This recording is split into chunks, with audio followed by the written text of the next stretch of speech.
Digong at Bato, panic mode na nga ba? Nagpakita ng galit si Bato kay Trillanes noong nakaraang araw sa harap ng media.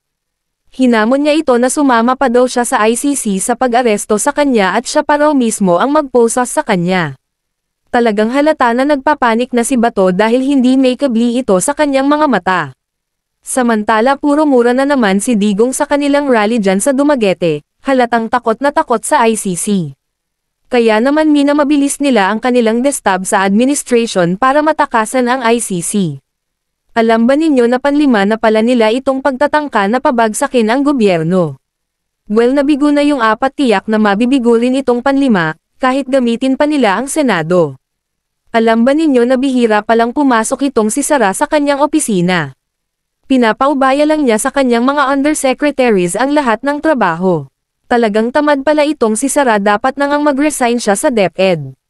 Bueno, panoorin po natin ang interview na ito hanggang dulo, marami kayong malalaman. Kasama po natin ngayong gabi, basically the man of the hour, si former Senator Sonny Trillanes. Good evening, sir. And thank you for joining us again dito sa Facts First. Good evening, Christian, at sa ating mga viewers. Sir, mukhang maganda ang ngiti niya. Unang-una, napanood niyo ba yung press briefing ni Senator Bato de la Rosa? Sinabihan kayo, go ahead, make my day, Mr. Trillanes. Oo nga, and ako naman, it's very unfortunate na the way that he is acting, parang merong injustice na ginagawa sa kanya, no? Parang inaapi siya, at parang ang siya yung, hinaharas, ano? Kaya, samantalang lang natin, flashback ilang years ago nung siya ang chief PNP.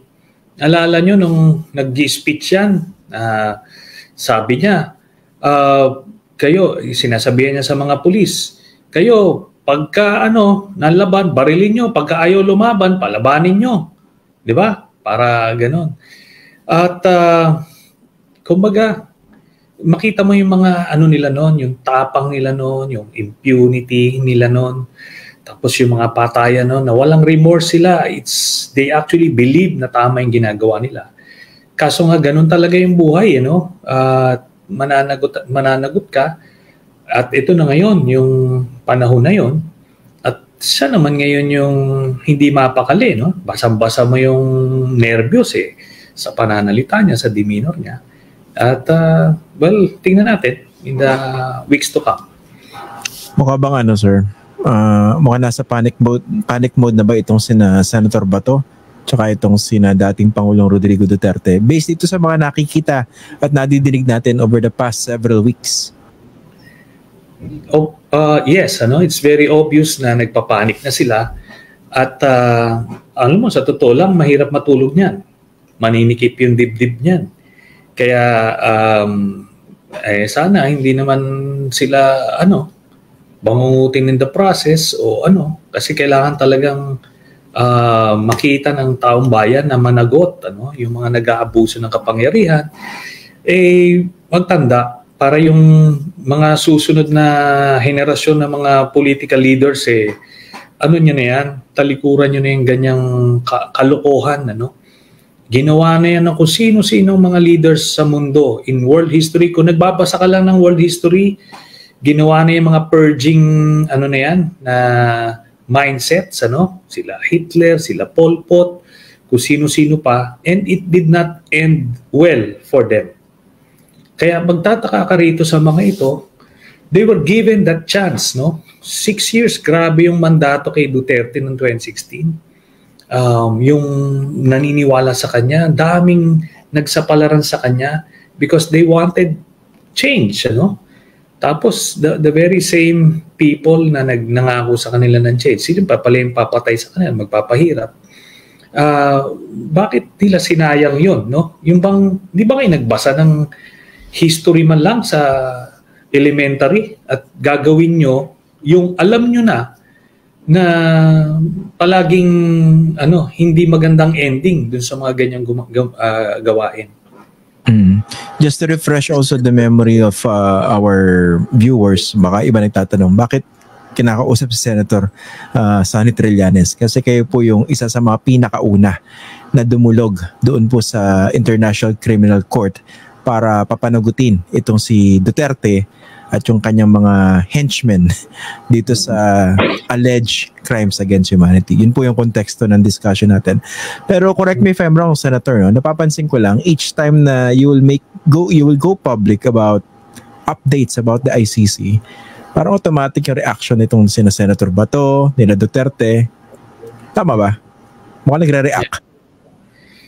Kaya nga, and alam mo yung kagaya niya, nila Panelo, nila kung sino-sino yung mga magsasalita, iinsultuhin ka lang, insultuhin ako. It's as if it can change the course of the ICC investigation.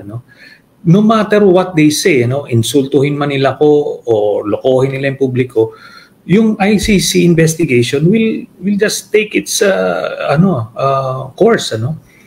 At pero time and again, palagi ko ngang nire-refresh yung memory ng mga viewers or listeners tuwing interview ko na nung final namin yung ICC, I can remember the same people na proudly, confidently saying na, wala yan, news clippings lang yung basihan, walang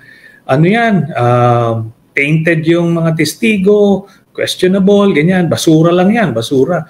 Biglang nag-declare ng preliminary examination. Ito na naman, wala yan, ganito, withdraw. And yet, tuloy-tuloy yung progreso ng kaso.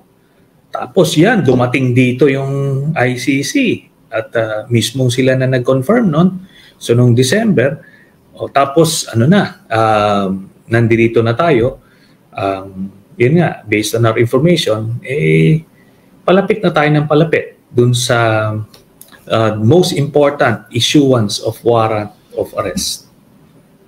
Can you elaborate further dito? No? Kasi mga ilang beses niya rin binanggit, no? Ang prediction nyo is second quarter maglalabas ng arrest warrant ng ICC. Can you talk about how credible that information is that you got?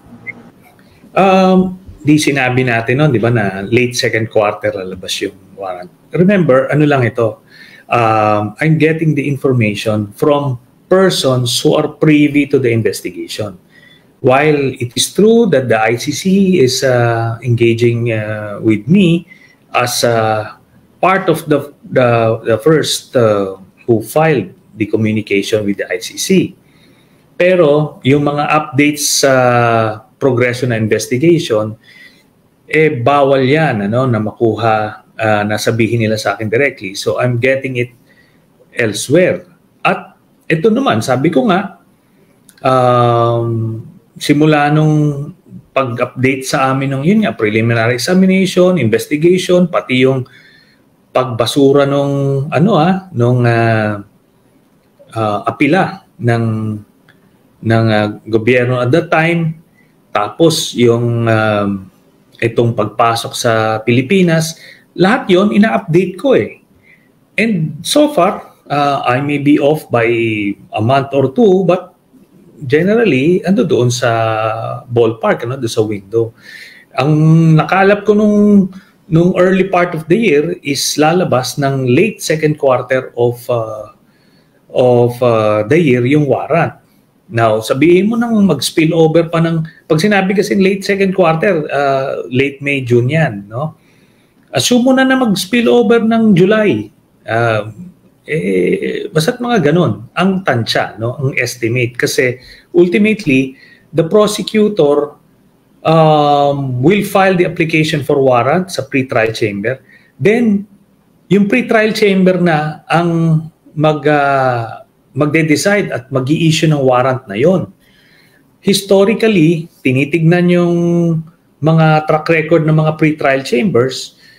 Pagka nag-file ng application for warrant, kung gaano katagal lumalabas yung warrant, between 30 to 60 days from the application of the warrant. Kaya, yun lang yun. We will just extrapolate from there. Okay. Kumbaga hindi siya yung tipong hinugot lang sa hangin. Hindi pong chismis. Merong malalim na batayan. Okay. Eto, kanina po inanunsyo galing sa Department of Justice na naghahanda raw sila legal briefer na ibibigay kay Pangulong Bongbong Marcos doon sa mga scenarios kung sakaling maglabas ng arrest warrant ng ICC. Anong basa nyo rito? Mukha bang may pagbabago doon sa tono ng Marcos administration regarding their existing position not to cooperate with the ICC? Okay, ako I'm trying to be more objective dito sa pagbasa ko ng mga statements nila. Kung maalala natin, late last year, sinabi mismo ni President Marcos na siya mismo in his own words, they're studying the option of re-entering the Rome Statute or the ICC. That was late last year. Then, mga early this year, nagsabi naman si Secretary Boying Rimulya na pinag-aaralan yung posibilidad na mag-engage or papasukin yung ICC. So may mga ganong statements. Then yung mga hard non-cooperation positions. Yung pagtitignan natin yung mga position na yon, totoo naman. Sasabihin ni President Marcos, no, we will not cooperate. We're no longer members. We will not recognize their jurisdiction. Totoo yun in the context na sa termino niya. No? Again, sinasabi natin, at sabi rin ng Korte Suprema, November 2011 up to March 2019, covered pa rin ang jurisdiction ng ICC. No? So, in other words, sa termino ni President Marcos, talagang wala ng jurisdiction yung ICC. And whenever he says that, he's being truthful. Okay. Totoo rin na yung pagka nagkaroon ng warrant, since hindi na tayo member ng ICC, hindi makukumpel yung ating local police force to enforce the ICC warrant. However, ang hindi nakikita rito, yun ang pagpadaan ng ICC ng warrant through the Interpol. No? So, yun yung kwa na yun. Tapos, pag pinadaan yun at pinasa sa Pilipinas, meron ng bagong dimension which is yung international agreement natin with Interpol which we are bound to comply. No? Kaya yung statement ngayon, pag tinignan mo yung statements nila since last year, pag kinumbine mo, ito na ngayon yun. No? But still, we are very happy na nailabas nila yung ganitong position na medyo mas neutral at the very least, tapos pag-aaralan na yung iba't ibang mga options. So we're very happy with that development. But as like I always say, President Marcos sa ating tansya at di natin siya pinapangunahan, ang basa natin, he will say what he needs to say, but in the end, he will do what he needs to do. Yun po yun. Okay. Hindi rin po kaya, dinadanggal din ito ng Marcos administration in response dun sa patuloy na pagbakbak sa kanya itong si Rodrigo Duterte at 10 ng kanyang mga taga-suporta. Diba? Recently, pinagmumura naman siya, diba? Katakot-takot yung banat sa kanya dito sa Dumaguete rally. For sure may factor yan. Kasi kung magkaalyado pa rin sila up to now, medyo mabigat na personal decision yon. No? But still, the pressure will be there. No? Kahit kaalyado sila ngayon, if the pressure will mount and the calls will mount for accountability and justice, pa rin, on the spot pa rin si President Marcos, but itong open war nila at yung attempts ni Duterte to oust President Marcos certainly didn't help his case, no? Or it hastened yung decision-making process ni President Marcos as regards the ICC case. Nabanggit niyo po itong alleged plot, no? And nabanggit niyo po ito recently sa ilang panayam. Can you talk more about this, itong alleged plot to oust President Marcos. How credible is this and how soon ba yung plano? Kung meron man. Itong ouster plot na ito, hindi ito una, no? At hindi rin naman ako lang yung nagsabi nito. Remember, again, late last year, nagsabi mismo yung AFP Chief of Staff, kinukumpirma niya na mayroong mga recruitment na nangyari for distab purposes sa loob ng hanay ng AFP. Pero, since last year din, we validated that information na while mayroong recruitment na ginagawa, pero wala pa silang nare-recruit sa hanay ng AFP. Ngayon, itong information na ito, itong buong ouster plot na ito, ongoing ito, no? Continuing, active ouster plot.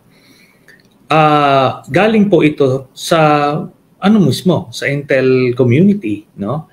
At nakukuha din natin, nakakalap din natin sa iba't iba pang mga sources on the ground. So meron po tayong proseso ng pag-collect ng information at meron din tayong proseso ng pag-validate na information. So ngayon, ito na po ito. Dinidisseminate natin kasi kailangan malaman ng mga kababayan natin na merong mga ganitong galawan underneath all of these seemingly isolated events, no? At importante yan kasi kailangan makita nila at mapigilan nila yung ouster plot na ito dahil dapat hindi natin payagan na mag-assume ng presidency itong si Sara Duterte or makabalik sa pwesto yung Duterte family in general, no? Yan po ang ating pre-preempt. At yung sa PNP naman, nanay ng PNP, yung mga kasama naman dyan, yung mga Davao Group din, no? Davao Group din, merong actually dalawang general, pero sa Mindanao, Mindanao-based sila, Mindanao assigned. Compare mo dan sa total number of generals sa PNP, maliit na porsyento yan. But, tsaka identified na sila at minomonitor na sila sa kanilang mga paggalaw. No? Meron ding mga retired PNP officials na kasama dun sa mga galawan na ganyan. Doon naman sa AFP side, may mga retired din na pilit pa rin nagre-recruit hanggang magkaroon ng opening. Kaya nga, ito na ngayon. So may ganyan na mga reports, mga meeting, recruitment. Tapos, meron naman yung communications plan. Ito na nga, papasok tayo dito sa hearing ni Senator Bato de la Rosa sa Senado na parte ng communications plan. Kasi alam niyong giveaway dito, it is a non-issue, Galing ito sa vlogger ni Duterte. Tapos nagmoto proprio hearing. Alam niyo po yung moto proprio, ginagamit 'yan pag talagang extremely urgent yung issue na kailangan imbestigahan, no? Bakit? Kasi ano ba yung normal course? Ito yung magkakaroon ka muna ng initial research and vetting process, investigation, yung mga documentary evidence, yung mga testigo, i-vet nyo lahat yan. Tapos pagka-satisfied ka na that itong issue na to warrants Senate investigation, gagawa ka ng resolution at ipa-file mo sa Senado, tapos ipapass yan on first reading, ire-refer yan sa committee mo, and then that's the only time na pwede kang mag-schedule ng hearing. So kumbaga, ganito yon. That's how we do it bago kami mag-imbestiga. Kaya may malinis ang proseso, talagang thorough ang pagsisiyasat. Itong sa kanya, shortcut niya yon. Bakit? Bakit niya shortcut? Kasi meron silang timeline, meron silang kailangan nilang, yung communications plan nila, kailangan swak dun sa timeline nila. Besides, ang risk na mangyayari ni Duterte ay ni Bato na hindi niya tinik was kung mag-file siya ng resolution, tapos makita nung mayorya, sasabihin nila, teka muna, ano ba itong iimbestigahan mo? Medyo ano to, no? You don't just go out and implicate a sitting president na ano. Titignan nila yan, kailangan medyo malalim-lalim yan. At pwede nilang i-refer sa Rules Committee yan para mapag-usapan. Yun yung natatakot sa sigurong nung delay na yun, that would be at least a 2-week or 3-week delay. Kaya siya nag-moto proprio na lang. And yun na yun. It's very evident na part ito ng buong ouster plot. Okay. Speaking of this ouster plot, ano po ba yung rito, target in terms of consummating it? Kailan nila target na mapababa o mapatanggal sa pwesto si BBM? Well, as soon as possible. Kasi based on our last count, pang-5 na ito. No? So every opportunity na meron, susubukan nilang bumutas. So ang tingin ko ang modelo nila dito is parang yung EDSA 2, no? Yung ma-agitate yung taong bayan, no? Tapos yung agitation na yon, yung social volcano na sinasabi nila, gagamitin nila yon to recruit active members of the AFP. Tapos eventually, pag nakita nilang meron ng overwhelming popular support, magwi-withdraw sila ng support from the president. Yan yung based dun sa mga galawan, mukhang yun lang ang pwede nilang ma-pull off. Kasi yung coup, traditional coup, kailangan yun, prevalent yung recruitment. Very, very, dapat, mararamdaman mo, marami yung disgruntled, mararamdaman mo yun. Ngayon kasi parang wala eh.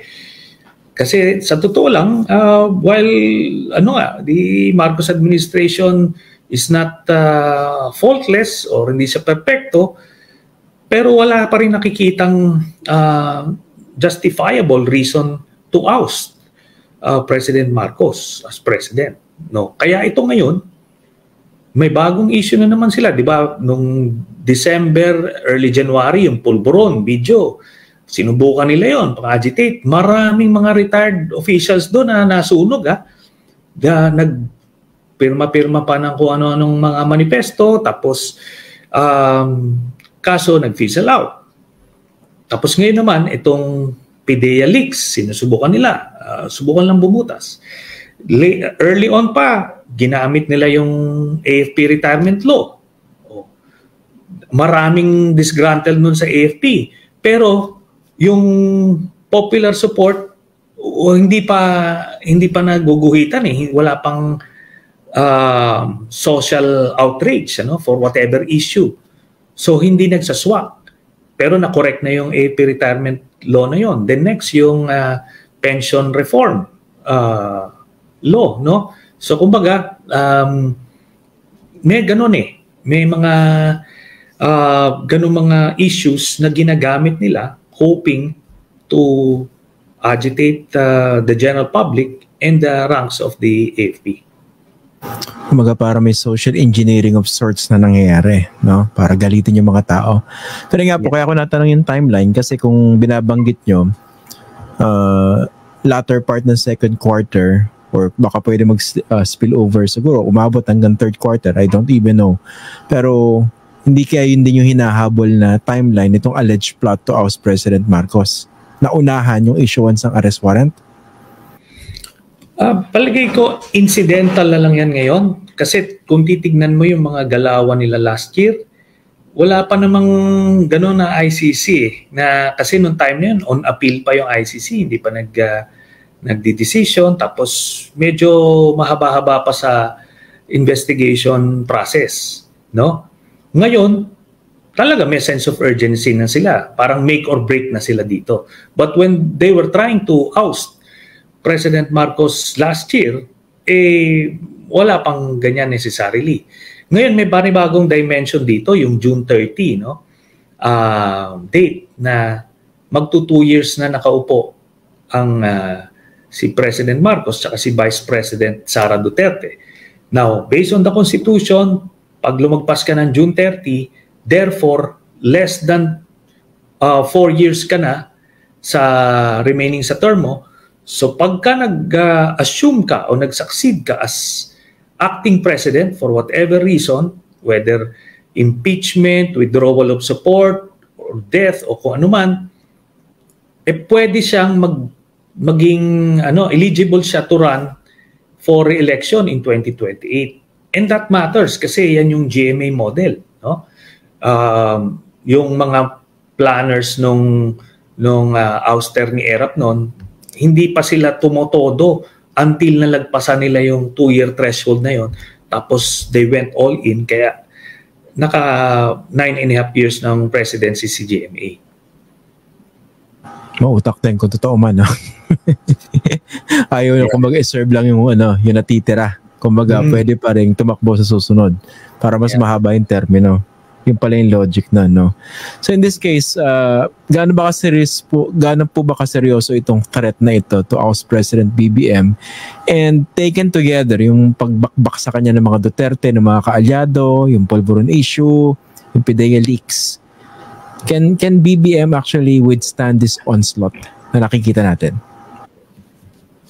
Based on the present circumstances, yes, mawi-withstand niya kasi tinatamaan yung popularity ni Duterte, tapos na nahuli na, nabibisto na yung mga nagre-recruit, nababantayan na for-warn na rin yung mga active AFP officers na may ganitong mga recruitment. So ito yung mga things going against the Duterte camp. But sabi ko nga, historically, nung panahon ni Erap, ganyan din eh. Kumpiyansang-kumpiyansa, very popular si Erap sa military, kumpare pa niya yung chief of staff, si late Angie Reyes. Tapos yung,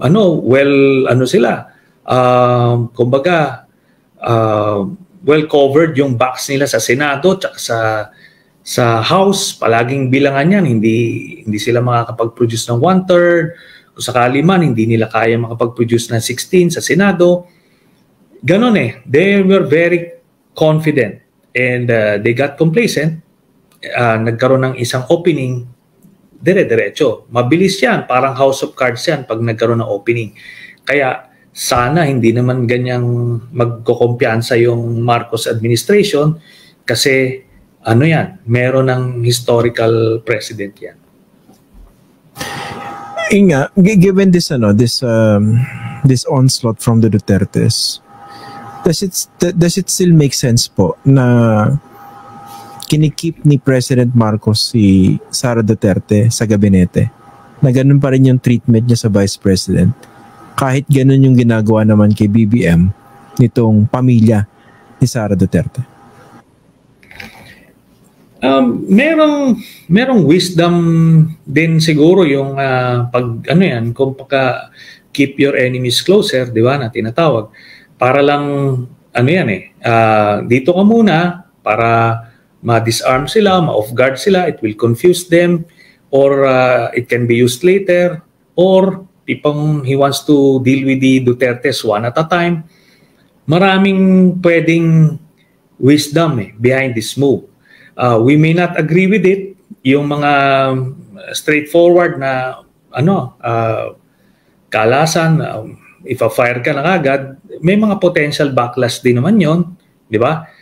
Baka hindi disimulado yung pagkagawa, hindi baka makagain pa ng sympathy. So I really don't know yung rational behind it. But siguro baka para lang hindi ma-consolidate further yung ranks ng Dutertes. But I feel sooner or later tatanggalin pa rin. Tatanggalin pa rin sa pwesto kasi magiging untenable kasi incompetent Ang laki ng problema ng DepEd ngayon. At walang ginagawa, at ang report sa DepEd head office ay bihira talaga pumasok si Sara Duterte, if at all, ano? So parang yung mga subalterns lang niya yung nagpapatakbo ng DepEd, which is sabihin nun, walang reforms na ginagawa, walang new ideas. It's just kumbaga kung paano pinapatakbo ng mga teacher yung classroom, di gano'n na lang. Yun. Ito po, in terms of the dynamics within the old unit team, no? Itong bakbakan ni President Marcos at saka nitong mga Duterte, although may asterisk yung Sara Duterte, dahil at least on face value, chami pa rin sila. Ano ba yung nakikita niyong pwede mangyari pagkatapos ng midterm elections? Kasi di ba, ang conventional wisdom, pag second half ng presidential term, talagang nadidiminish yung influence and power nung nakaupong presidente. Ang tingin na iba ron, baka this would render BBM even more vulnerable pag hindi niya napadapa yung mga Duterte before the midterms. Kayo, anong basa niyo po ron? I totally agree with that picture. Historically, ganyan na nga nangyari. After the midterms, nagka-gravitate na yung mga political forces doon sa mga frontrunners for the 2028 elections. Which leads me to believe na marami pang mangyayari from now until the filing of COC, the very least, or at least before the elections. Kasi time is on the side of the Dutertes. Habang nandiyan sila, eventually, the power shifts towards them, no? Kaya but for sure after 2025 magkakaroon ng realignment kasi that's an opening kung paano nila babalasahin yung kabinete. Pero for sure na yan, nagkasulian na talaga ng kandila yan. Ang tanong na lang dito kung paano gagawin yung total separation. Pero, di ba kung kayo po si President Marcos, ako pa yung presidente ngayon, hindi ba isang malaking dagok naman o solusyon sa problemang yan, papasukin ko yung ICC, pa-aresto ko kayo, di ba? Malaking kabawasan yun naman doon sa influence ng mga Duterte, isn't it? Yes, but that's, medyo magaspang na nagalawan yon. Pero yun na, now that you mentioned again yung ICC, yun nga yung game changer. If ever that comes, sabihin mo middle of the year, magbabago talaga yung equation, magbabago yung dynamics, magka-crumble talaga yung Duterte base, no? Mawawala na yan, maliligaw na yan. Pagka si Sara Duterte na lang ang may iwan without the father, matutuliro itong magkakapatid na to kasi all this time while they hated their father, pero at the end of the day, nakikinabang sila dun sa ginawang myth nung tatay nila, no? Kaya pagka nawala na yon, hindi naman ito mga to self-made. Magko-collapse talaga, puro yabang lang yung natutunan nila dito sa mundo, no? Yung pagbubuli, yung vindictiveness. Kaya makikita mo, pag nagsasalita sila, almost the same, same brand, di ba? Ito finally, Senator Trillanes, no? Alam ko napag-usapan na natin to before, pero I don't know whether based on your observation, something changed in between.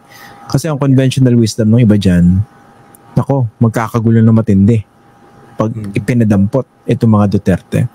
Given what we have seen, or we have been seeing over the past several months, yung mga turnout dun sa mga rallies, no? Sa mga prayer rallies nila, ano ba nakikita nyo dyan? Magiging magulo ba yan o madugo? Kung sakali man na iserve nga yung warrant ng ICC, kung lumabas man yun under this administration? Pwedeng maging magulo yan kung gugustuhin ng mga Duterte maging magulo, no? And remember, they're very much capable of doing that. Kaya one thing you can say to President Erap is ayaw niya nung gulo, no? Nung paparesto siya, he could have taken cover dun sa suporta ng mga ano niya, no, nung base niya. Pero hindi hinarap niya yon. Ngayon, ako ina-anticipate ko lang yung mga gagawin nitong Duterte camp. Baka magpa-file yan ng petition for TRO sa Supreme Court pag lumabas yung warrant to give them some time, no? They're hoping kung magkaroon ng TRO dyan or eventually kung injunction man yan, permanent injunction, it will kumaga save them, no, from that scenario. Pero I am very sure it will be a very difficult time either way for them kasi the clock would be ticking. Pag nag-file ka ng TRO, sabihin, sige, papakinggan yung arguments, nila-antayin yung decision. But still, kung hindi nagbigay ng TRO, paano yan? Mahirap yan either way for Duterte. Being a very paranoid man, the best scenario for him is to flee the country. No? Kasi hindi niya kayang maging kibuloy. No? Kasi may entourage siya. Kung magtatago siya, madaling mahanap yan. Maraming magli-leak ng information kung nasan siya. So, you can basically rule that out. Ngayon, yung scenario na magtatago siya sa likod ng kanyang mga supporters, magbabarikada siya, pwede yan, no? Pero nakakapagod yun. No? Nakakapagod yun at napakagastos nun. So, sooner or later, talagang the law enforcers will prevail, no? Kaya yan yung mga different scenarios kay Duterte, and I believe yung pinaka-convenient sa kanya, yun ang kukunin niya, which is to flee the country. Yun ang tansya ko doon. Kung ganun man, may maasahan ba siyang tulong sa China sa tingin niyo? 6 na taon niyang sinuportahan ng China. Actually, hanggang ngayon. Palagay ko naman na bibigyan siya ng shelter noon, kung magpa-file siya ng political asylum, di doon siya, pagbibigyan siya doon. Until it will turn counter to the interest of China later on. No? Pero palagay ko, kukup-kupin naman siya. And that would be the best case scenario for him. Doon na lang siya, meron siyang, he can have yung, he can fire away using social media o kung ano man. But without having to fear na biglang policemen will barge in dun sa kanyang pinto at damputin siya. Di ba? So, yun. Senator, ito, last na talaga. Yeah. Huling-huli na talaga to. Okay. Dati nabanggit niya yung parang all options were open kung ikaw si Duterte po, Kumusta naman yung yung personal safety nitong si BBM? Kung ganito katindi yung scenario na nakikita niya. Nabanggit niya may alleged ouster plot. How about the personal safety? Ako, paniniwala ko dyan, aware yung PSG at AFP dun sa political tensions na nangyari. And for sure, they have resorted to or they have applied or implemented yung emergency protocols nila. Baka nag-double up yan sila ng forces, nag-raise sila ng alert level. Merong ginagawang extra security measures yan, no? At while at ordinary peacetime security protocols ng PSG, na yan, mahigpit na. Pero with this, palagay ko mas vigilant yan at mas nakabantayan sila to secure the personal safety of President Marcos. Okay. On that note, former Senator Sonny Trillanes, maraming salamat po. Hindi pa po itong huling pag-uusap natin, no? Mag-uusap pa po tayo rito dahil ang daming updates na nangyayari. Magandang gabi po and pasensya na, pinuyat ko kayo. Thank you, sir.